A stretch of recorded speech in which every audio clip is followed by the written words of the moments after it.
পাঠশালাতে সবাইকে স্বাগত জানাই। আমার তরফ থেকে সবার জন্য অশেষ ভালোবাসা রইল। আজকে এই টপিকে ভিডিও বানানোর কয়েকটি কারণ বা উদ্দেশ্য আছে, সেগুলি আগে বলে নেব। প্রথমত হচ্ছে, আমি যখন ছাত্রছাত্রীদের করাচ্ছিলাম টেস্ট পেপারটা, তখন দেখলাম যে উত্তরগুলো দেওয়া থাকে আর কি এমসিকিউ কোশ্চেনের, তার মধ্যে কিছু কিছু ভুল আছে।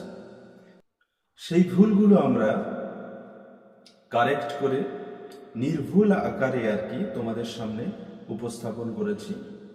আর একটা বিষয় যেটা হচ্ছে, টেস্ট পেপার যদি তোমার কাছে নেই, ধরো এই মুহূর্তে টেস্ট পেপার নেই, অথচ তুমি ভিডিও দেখছো, তাহলেও যাতে তোমার অসুবিধা না হয় সেই রকমভাবেই আমি এবং আমার ছাত্রছাত্রীরা তোমাদের সামনে ভিডিওটা উপস্থাপন করব। প্রথমত আমরা প্রশ্নগুলো আগে বলে নিয়েছি, প্রশ্ন বলার পরে উত্তর বলেছি, যার কারণে কি হবে, তোমার কাছে ধরো এই মুহূর্তে তুমি যখন ভিডিও দেখছো তখন বইটা নেই, কিন্তু তোমার এমসিকিউ যে প্র্যাকটিস, সেই প্র্যাকটিসটা এখান থেকেই হয়ে যাবে। আর সবার যাতে সুবিধা হয়, সবার যাতে ভালো রেজাল্ট হয়, সবাই তোমরা সফল হও, সেই জন্যই আমাদের এই ছোট্ট ব্যবস্থা। এখানে আমার ছাত্রছাত্রীদের দিয়েই আমি তোমাদের সামনে উপস্থাপন করিয়েছি, যেগুলো তাদেরকে আর কি করিয়েছিলাম। অতএব তোমাদের ভালো লাগবে, সবাই দেখো ভিডিওটা, অন্তত প্র্যাকটিস হয়ে যাবে পরীক্ষার আগে একবার, সেই জন্যও দেখা উচিত। তোমাদের যদি কোনো মতামত দেওয়ার দরকার হয় বা তোমরা কিছু জানাতে চাও, কোনো টপিক নিয়ে আলোচনা করলে ভালো হয় বা কোনো বিষয় এখানে এই উত্তরটা নিলে ভালো হতো, এরকম যদি তোমাদের কিছু হয়ে থাকে তাহলে তোমরা অবশ্যই কমেন্ট করে জানিয়ে দেবে। বা কোনো বিষয় নিয়ে আলোচনা করার দরকার হলেও তোমরা জানিয়ে দিও, আমি যথাসাধ্য চেষ্টা করব তোমাদের জন্য আলোচনা করার। ব্যাস এই পর্যন্ত, আর কিছু বলবো না। আমাদের মূল যে টপিকটা, যেটার জন্য ভিডিওটা, সেটা এবার শুরু করা যাক। সবাই ভালো থেকো, ভালোভাবে পড়াশোনা করো, সবার ফলাফল ভালো হোক এই শুভকামনা রইল। বাংলা 186 পেজ। একের এক, বিরাগীর হাতে কমণ্ডল ছাড়া আর কি ছিল না? গ. চিমটে। একের দুই, পান্নালাল প্যাটেল কোন ভাষায় প্রসিদ্ধ লেখক? ক. গুজরাটি। একের তিন, কিন্তু বুনো মাছ ধরায় যে এদের কাজ, বক্তা হলেন ক. রামদাস। একের চার, অশোকী একজন কবিতায় কিসে সমতল ধ্বংস হলো? খ. আগুনে। একের পাঁচ, হট্টগোলে স্তব্ধ ড্যাশ। গ. চরাচর।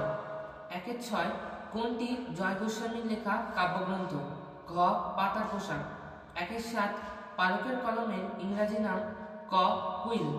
একের আট, হিমালয় যেন পৃথিবীর মানদণ্ড, এরূপ উক্তি কোন শাস্ত্রের পক্ষে? গ. কাব্যশাস্ত্র।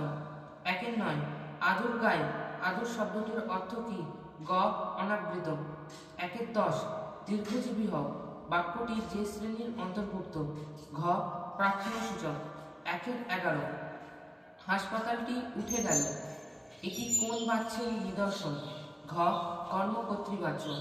একের 12, মন্দিরের বাহ্যিক পূজার ঘণ্টা, মন্দিরের চিহ্নিত পথটি কোন কারণ? ঘ. অধিকরণ কারণ।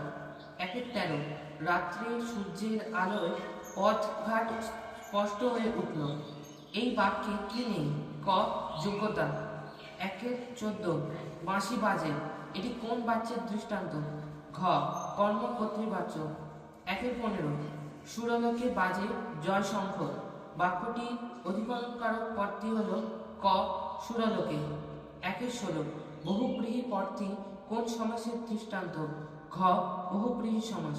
একের 17, জটিল বাক্যে প্রধান খণ্ডবাক্য থাকে? ক. একটি। পেজ 212।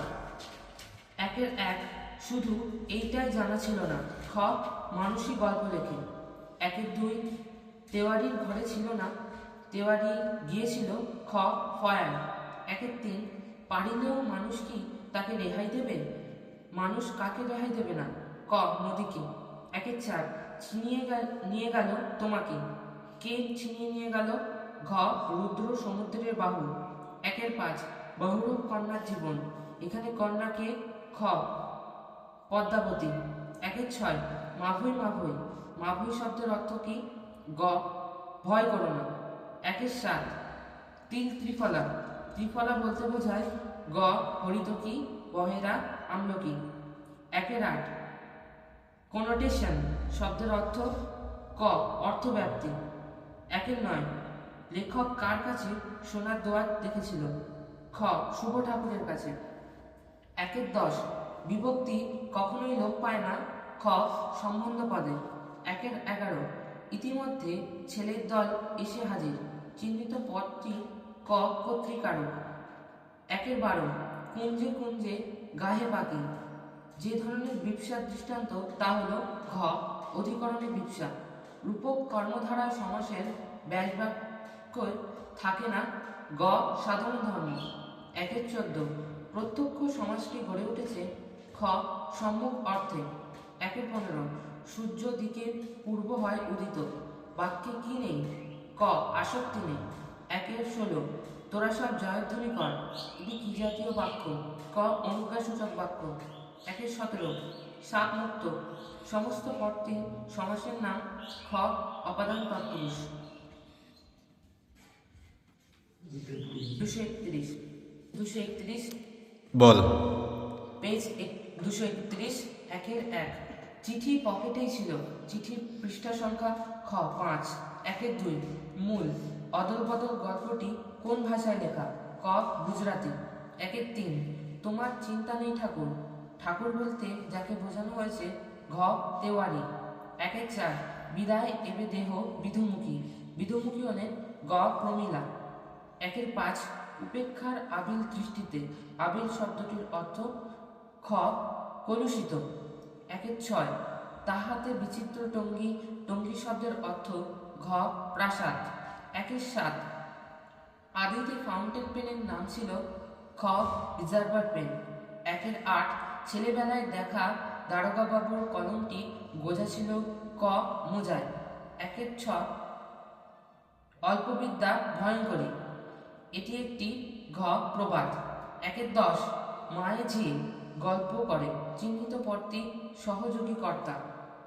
1-11 গতকাল তোমার বাড়িতে যাব। বাক্যে যা নেই। গ যোগ্যতা। 1-12 ক্রিয়াজাত অনুসর্গটি হল ঘ হতে। 1-13 যুগান্তর শব্দটির ব্যাসবাক্য হবে ক অন্য যুগ। 1-14 হ ধাতুজাত ক্রিয়া বসে কোন বাচ্চে? ঘ ভাব বাচ্চে। 1-15 দৃশ্যটি খুবই সুন্দর। এটি কি ধরনের বাক্য? গ বিস্ময় সূচক বাক্য। 1-16 মেবারের পাহাড় লজ্জায় মুখ ঢাকছে। চিহ্নিত পদটি ক করণকারক। 1-17 উপপদ তৎপুরুষের পূর্বপদটি ক বিশেষ্য। পেজ 256 1-1 ইসাবের জামা ছিঁড়ে গিয়েছিল কেন? গ কালিয়ার সঙ্গে মারপিট করতে গিয়ে। 1-3 মানিক বন্দ্যোপাধ্যায়ের লেখা। হ্যাঁ মানিক বন্দ্যোপাধ্যায় নে। মানিক বন্দ্যোপাধ্যায়ের লেখা। মানিক বন্দ্যোপাধ্যায়ের লেখা প্রথম উপন্যাস হল ঘ দিবারাত্রির কাব্য। 1-3 গিরিশ মহাপাত্র থানা থেকে ধীরে ধীরে মন্থর পথে যেদিকে রাস্তা ধরে সোজা প্রস্থান করেছিল তা হল গ উত্তর দিক। 1-4 অশুভ ধ্বনিতে ঘোষণা করল খ দিনের অন্তিম কাল। 1-5 বর্ম খুলে দেখো আদুর গায়ে। আদুর শব্দটির অর্থ হল ক অনাবৃত শরীর। 1-6 জরায় মরা মুমূর্ষুতে প্রাণ লুকানো। প্রাণ কোথায় লুকানো আছে? গ ওই বিনাশে। 1-7 শৈলজাকান্তের ফাউন্টেন পেনের সংগ্রহে যে পেনের সংখ্যা অধিক ছিল তা হল ক পার্কার। 1-8 বৈজ্ঞানিক সাহিত্য লেখায় যে ধরনের অলঙ্কার ব্যবহার করা যেতে পারে তা হল গ উপমা ও রূপক। 1-9 সেন্সিটিভ পার্সনে বাংলা অর্থ হওয়া উচিত খ অভিমানী। 1-10 নিম্নলিখিত পদগুলির মধ্যে বিপসা অর্থ প্রকাশক অব্যয়ভাব সমাস কোনটি? ঘ অনুক্ষণ।